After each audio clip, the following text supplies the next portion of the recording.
Hi there, I am Uko and this is 1QFoodplatter. On today's episode, we are going to be sharing how to make akara. Akara is basically beans fritters made from black eye beans.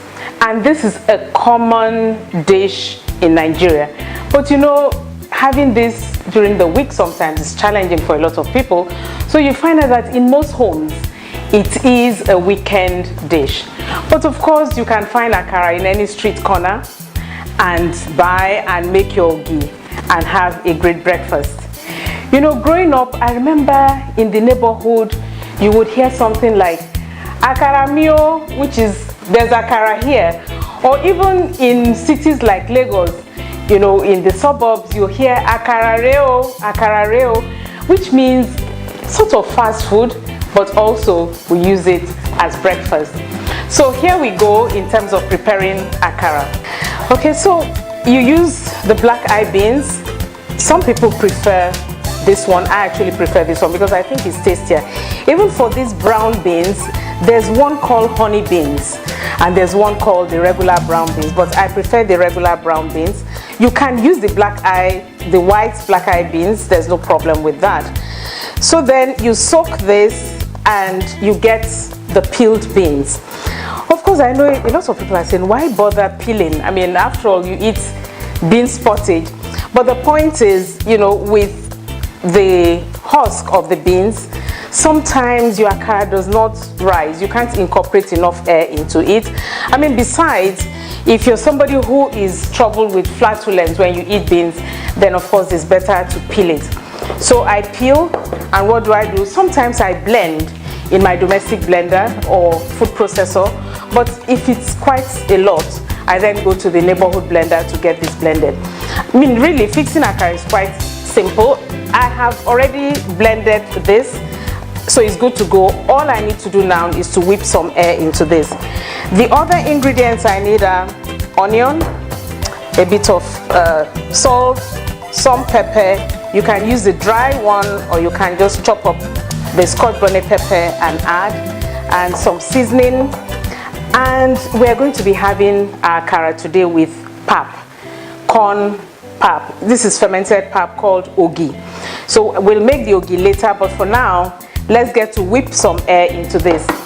You know, I remember growing up, it was this thing where you had to get the mortar, you get, you know, your akara in there, and there was somebody permanently whipping air into the akara.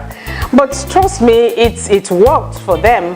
But you know, with a food processor, honestly, it saves you a lot of time and energy doing that. And also, you can get to have your akara at any point in time. So add some salt there. I add a little bit of chili. The chili is actually to taste, and my seasoning cube I add at this time. You see, depending on the consistency of your akara, or the paste, sorry, the bean paste, you then would add maybe just 2 to 3 tablespoons of water to the bean paste.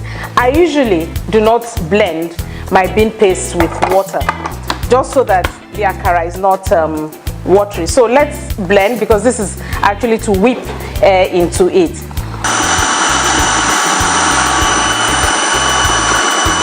You see, with the food processor, you whip in and you stop from time to time. So whilst that is whipping, because that will take a bit of time, I'll start to heat up my oil so that as soon as that is ready, I fry straight away. Because the thing with akara is that if you leave it, you know, it just, like they say, flattens out.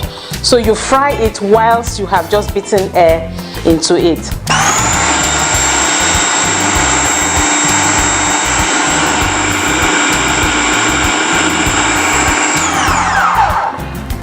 Okay, we'll check that.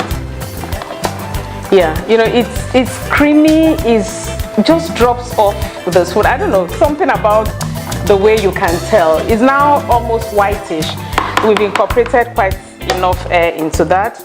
So I will proceed to frying this now. Why I'm doing this is because, you know, I'm not going to fry all at the same time, and in between I would just need to whip the paste again. So I just take the bits I'm ready to fry, add some onion, just spread it in. For some people, they like to add at this stage maybe some chopped scotch bonnet pepper, but for me this is fine. My oil has been heating up, so I'll just take, it takes a bit of practice though. You take a bit and drop. You just keep on dropping some balls, take a bit, make sure there's some onion in there, you drop, take a bit, make sure you drop. You know, the way it goes is you press it at the end of your fingers once the akara gets close to the oil, so that you have at least some nice shape there. But don't overcrowd the oil. I'll drop at this point and then rinse my hand just so that I can get to turn the akara evenly.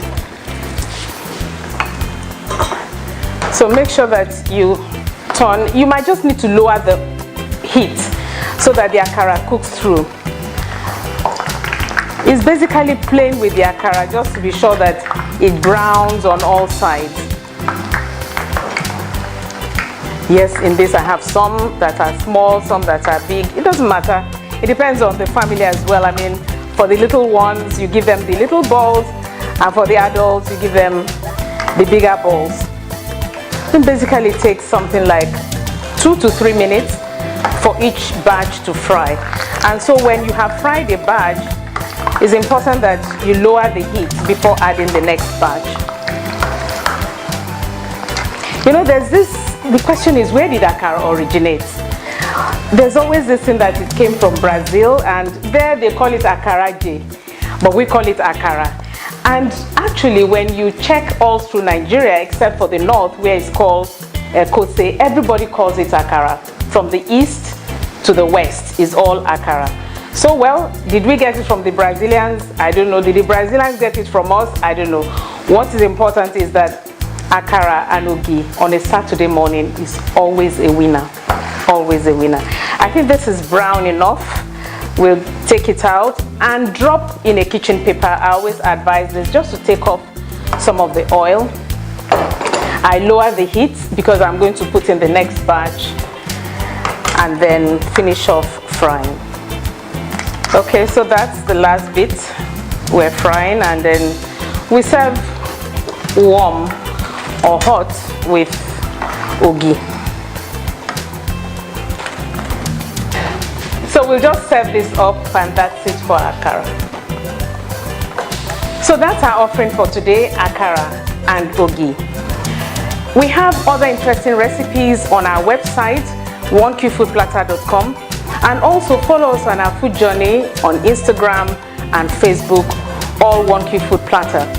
And also remember to subscribe on our YouTube channel, where you'll be updated with fresh recipes as we bring them your way.